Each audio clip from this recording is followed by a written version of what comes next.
Las alteraciones génicas mitocondriales tienen un gran impacto en las funciones de las células que participan en los mecanismos de oxidación y consumo de energía, hablando respectivamente del cerebro y los músculos, que realizan un gran consumo de calorías para llevar a cabo sus funciones fisiológicas. Las mitocondrias corresponden a ser organelos bimembranales que realizan funciones de vital importancia para la correcta fisiología celular. Entre sus funciones se encuentran el metabolismo de lípidos, llevar a cabo el proceso del ciclo del ácido cítrico, el transporte de electrones en la cadena respiratoria y la síntesis de ATP o bien adenosintrifosfato. Al hablar sobre el ADN mitocondrial, nos referimos a una molécula polinucleótida circular conformada por 16.569 nucleótidos que tienen una doble cadena. Estas dos cadenas difieren mucho en su composición. La cadena pesada o H es rica en guaninas, mientras que la ligera o L abundan las citosinas. La función de la primera es servir de base para la síntesis de ARN. La cadena L contiene la información para codificar la síntesis de un polipéptido y 8 RNA ribosomales. Actualmente se conocen todos los genes del ADN mitocondrial, cuya función rigen en codificar para la formación de 22 fragmentos de ARN de transferencia para la síntesis de proteínas en la mitocondria, 2 ribosomales y 13 esenciales para la fosforilación oxidativa. Para hablar acerca de los tipos de patologías mitocondriales, el día de hoy nos referimos a la enfermedad mitocondrial primaria, enfermedades mitocondriales primarias basadas en el ADN nuclear, enfermedades mitocondriales primarias basadas en el ADN mitocondrial y acerca de la enfermedad mitocondrial secundaria. Al hablar acerca de la enfermedad mitocondrial primaria, podemos decir que es una disfunción mitocondrial causada por las mutaciones genéticas que inciden directamente sobre la composición y la función de la cadena de transporte de electrones, alterando la fosforilación oxidativa mitocondrial. Enfermedades mitocondriales primarias basadas en el ADN nuclear. Estas son a causa de mutaciones de genes nucleares, los cuales codifican proteínas que actúan como subunidades estructurales de los complejos enzimáticos mitocondriales, los cofactores, los factores de ensamblaje, los factores de traducción, los factores de mantenimiento del ADN mitocondrial y factores importantes para la fisión y fusión de este organillo dinámico. Enfermedades mitocondriales primarias basadas en el ADN mitocondrial. Estas son ocasionadas por mutaciones puntuales de lesiones o duplicaciones. Solo por mencionar a la enfermedad de Leigh, la encefalomiopatía mitocondrial con acidosis láctica, la oftalmoplegia crónica progresiva, el síndrome de Kearns-Sayre, neuropatía óptica hereditaria de Leber. Y por último, la enfermedad mitocondrial secundaria. La causa de esta disfunción es un gen que incide directamente en la cadena de transporte de electrones o es secundaria a una causa genética o ambiental no relacionada.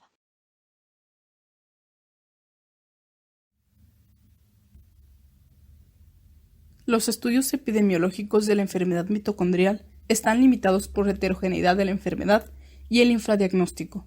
Al estimar la frecuencia de la enfermedad mitocondrial, las cifras de prevalencia son menos exactas que las de incidencia a causa de la gran mortalidad infantil de estos trastornos. En la tabla vamos a comparar los resultados obtenidos por distintos estudios. La incidencia preescolar fue de 1 por 11.000 en un estudio sueco, mientras que la incidencia de enfermedad mitocondrial de inicio a los 16 años fue cercana a 1 por 16.000 en un estudio australiano. El grupo australiano combinó las cifras de prevalencia con las de incidencia infantil para llegar a una prevalencia al nacer mínima estimada de 1 por 7.634. Si tenemos en cuenta que la detección es incompleta, es más probable la estimación de un riesgo de desarrollar una enfermedad mitocondrial en vida de 1 por 5.000 nacidos vivos.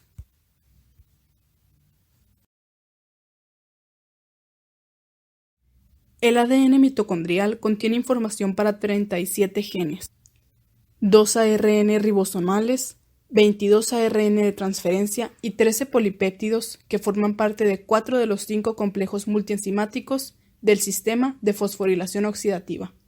Estos péptidos corresponden a 7 subunidades del NADH, ubiquinona oxidorreductasa que forman el complejo 1, una subunidad de la ubiquinol citocromo C oxidorreductasa que forma parte del complejo 3, 3 subunidades de la citocromo C oxidasa que componen el complejo 4 y 2 subunidades de la ATP sintetasa que constituyen el complejo 5.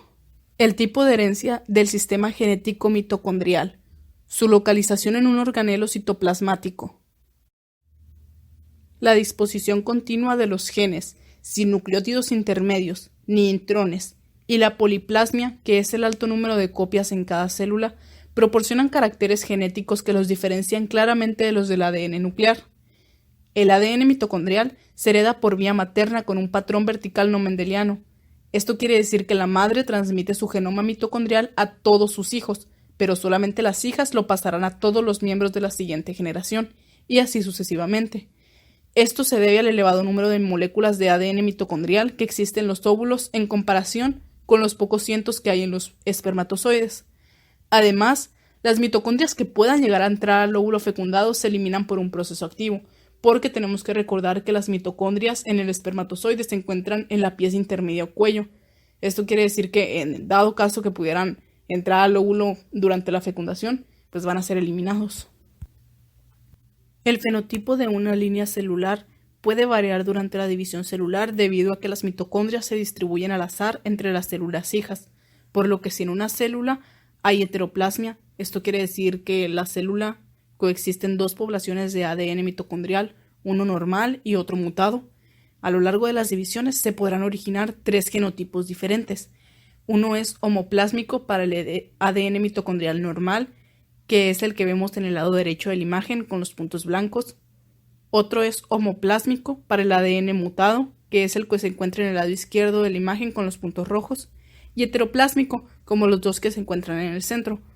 Por lo tanto, el fenotipo de una célula con heteroplasmia dependerá del porcentaje de ADN mutado que contenga. Si el número de moléculas de ADN mitocondrial dañado es relativamente bajo, se produce una complementación con las moléculas del ADN normal y no se manifestará el defecto genético. Cuando el ADN mutado sobrepasa un umbral determinado, se manifestará un fenotipo patogénico, es decir, si la producción de ATP llega a estar por debajo de los mínimos necesarios para el funcionamiento de los tejidos, debido a la producción defectuosa de proteínas codificadas en el ADN mitocondrial, se va a producir la aparición de una enfermedad.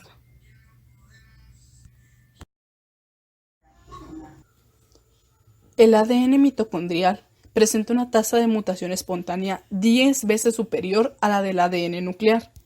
Este fenómeno puede estar causado porque en la mitocondria se producen continuamente radicales de oxígeno, como consecuencia de la oxidación final de los compuestos carbonados, que pueden dañar al ADN que no está protegido por proteínas. Debido a este hecho, la variación de secuencias entre individuos de una misma especie es muy grande, hasta de unos 70 nucleótidos, y en un mismo individuo se estará generando a lo largo de la vida una pequeña heterogeneidad en el ADN mitocondrial.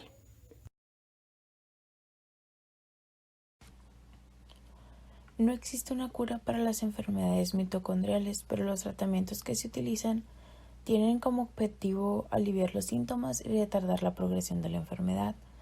Bueno, estos tratamientos se van a basar primeramente en modificar la función de la fosforilación oxidativa y de esta manera se va a mejorar la síntesis del ATP. Otra sería reducir el acúmulo de metabolitos tóxicos, la cual la acción de los fármacos va a facilitar la eliminación o va a impedir la formación de estos. Otra sería reducir el estrés oxidativo, el cual es causado por la mala función de la fosforilación oxidativa. Y como último tendríamos lo que es la terapia nutricional. Bueno, por otra parte es importante evitar algunos fármacos que pueden presentar cierto riesgo de toxicidad para la mitocondria. Algunos de ellos serían los antiepilépticos como el valproato sódico, el cual va a inhibir la fosforilación oxidativa y va a afectar la oxidación de los ácidos grasos.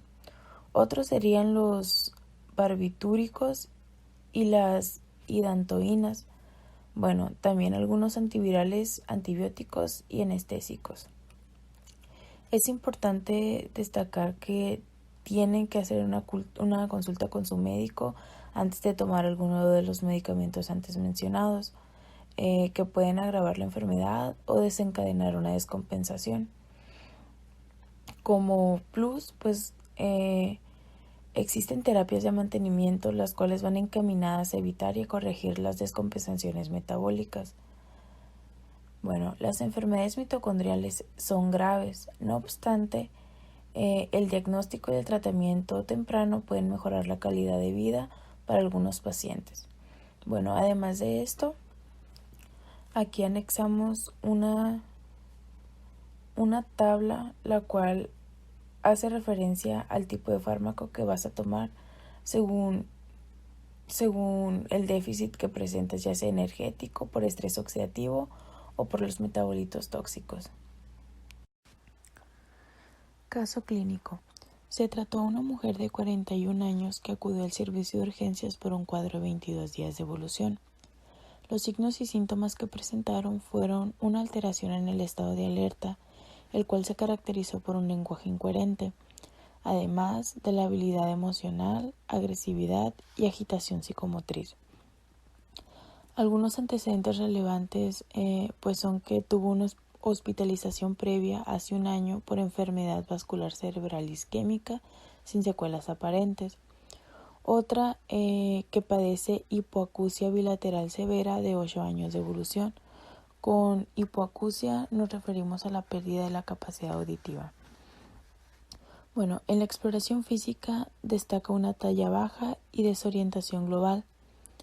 La exploración de nervios craneales no fue valorable por su estado. Además, se detectó hemiparesia, que es el parálisis parcial que va a afectar a un brazo y una pierna en el mismo lado del cuerpo. Hiperreflexia rotuliana, que es pues la excitación o aumento de los reflejos, en este caso de la rodilla. Y una respuesta plantar extensora derecha. Bueno, estos signos o síntomas van a ser compatibles con un síndrome de neurona motora superior izquierda. En los exámenes de laboratorio y los resultados de estos mismos pues encontraron valores dentro de los rangos normales, a excepción de la glucosa en ayuna, que se encontraba elevada en 186 miligramos por decilitro con una hemoglobina glucosilada de 7.8%. El análisis de líquido cefalorraquídeo solo reveló lactato elevado 3.8 milimol por litro. El electrocardiograma mostró un ritmo sinusal. El electroencefalograma no reveló hallazgos específicos o concluyentes. Y la tomografía computerizada de cráneo reveló áreas de hipodensidad bilaterales en lóbulos temporales y occipital compatibles con enfermedad vascular cerebral isquémica, además de calcificaciones de los ganglios basales. Bueno, también se realizó una resonancia magnética de cráneo, en la cual se observaron múltiples lesiones córtico-subcorticales hiperintensas en secuencias T2 y FLAIR en el lóbulo temporal y occipital de manera bilateral, sin respetar un territorio vascular definido. Además, se realizó una espectroscopía analizando un área carente de lesión activa con base en las características radiográficas, por lo que se determinó un pico significativo de la señal de lactato, así como una reducción de la señal de N-acetilaspartato.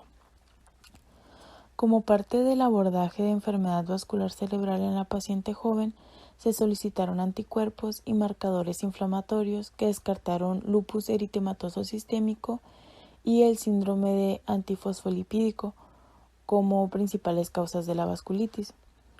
Bueno, las anomalías estructurales cardíacas y la posible presencia de trombos cavitarios se destacaron por medio de un ecocardiograma transtorácico.